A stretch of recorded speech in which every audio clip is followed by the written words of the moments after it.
Hi precious viewers, welcome once again to my YouTube channel. Thanks so much for joining me on this journey. I so appreciate you guys.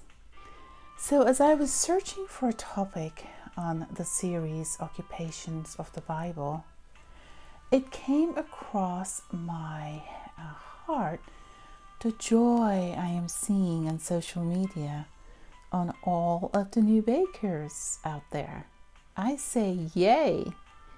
I am so proud of you guys. You make me so proud.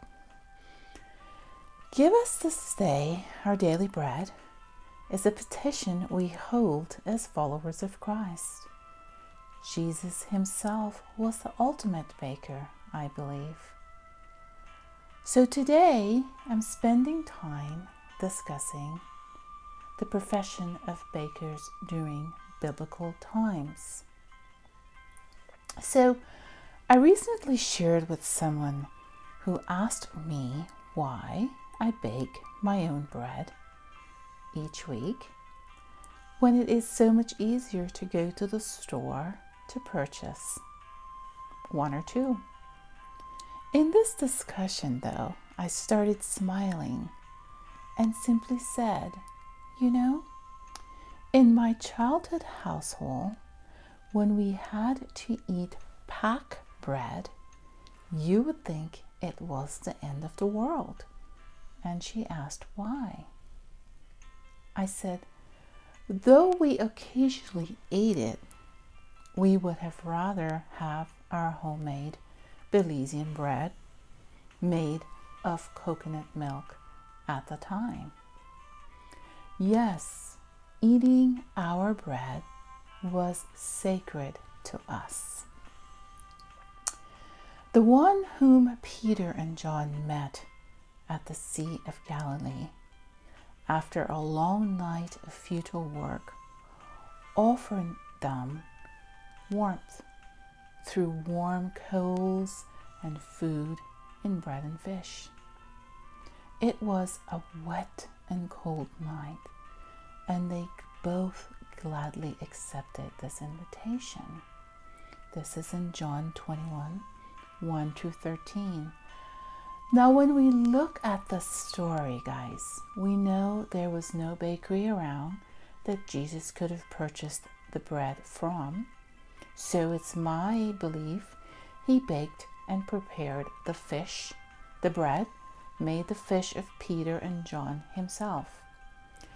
And at the very moment he made the decision, I believe, to feed his sheep.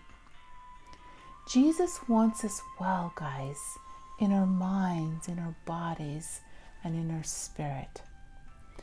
When we look at the story of Elijah escaping from Jezebel, it says in 1 Kings 19:6, I believe, we know of the angel who woke him up and gave him bread. The angel, a baker as well. But on a more solemn note, this brings me to Genesis 40:17, when Joseph had to deliver dreadful news to the chief baker of Pharaoh. Bakers were extremely important in the Bible. In fact, so much so, there was a street in Jerusalem named after them. This is in Jeremiah 37:21. All of the royal bakehouses took up residence on the street.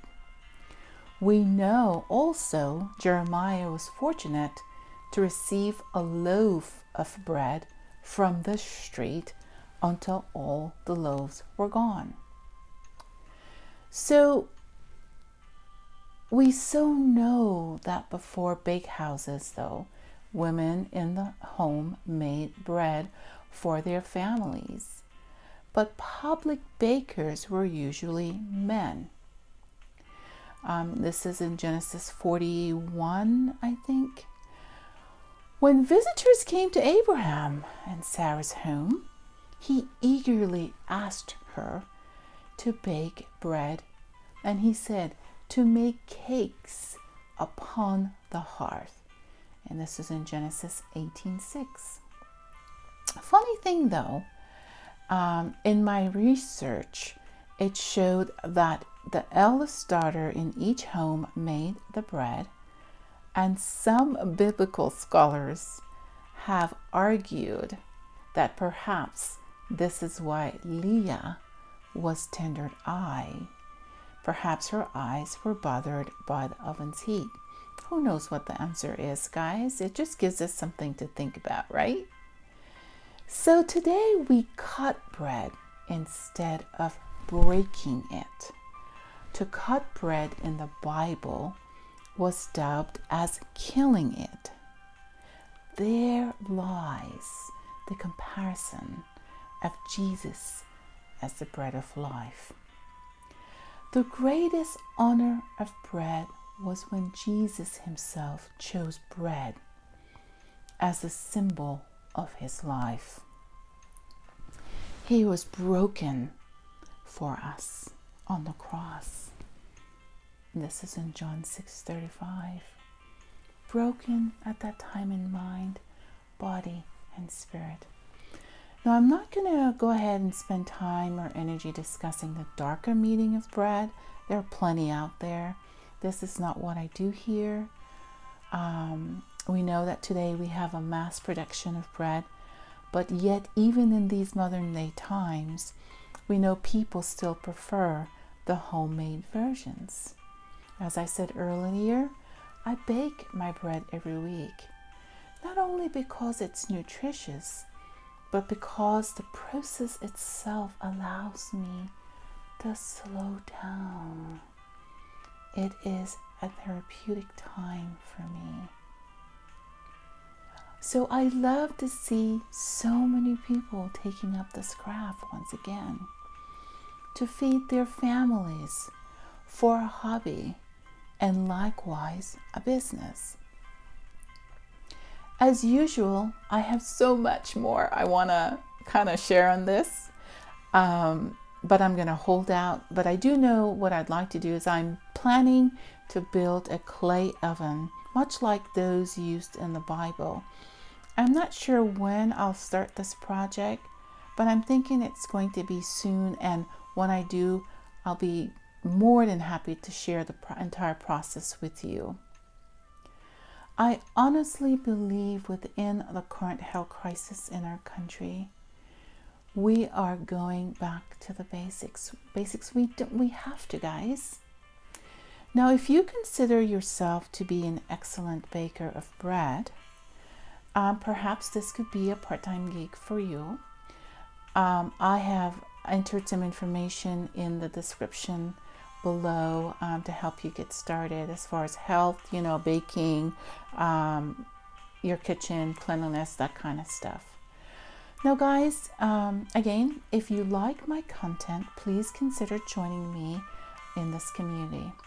If you're here just to chill out and listen to my voice speak of God, I welcome that too. Know that you are always welcomed here either way. So for now, though, I must get going. As always, though, please be peace in the world today, and may God continue to bless you richly. I'll see you guys next week. Have a great week, guys. And again, may God bless you. Bye-bye.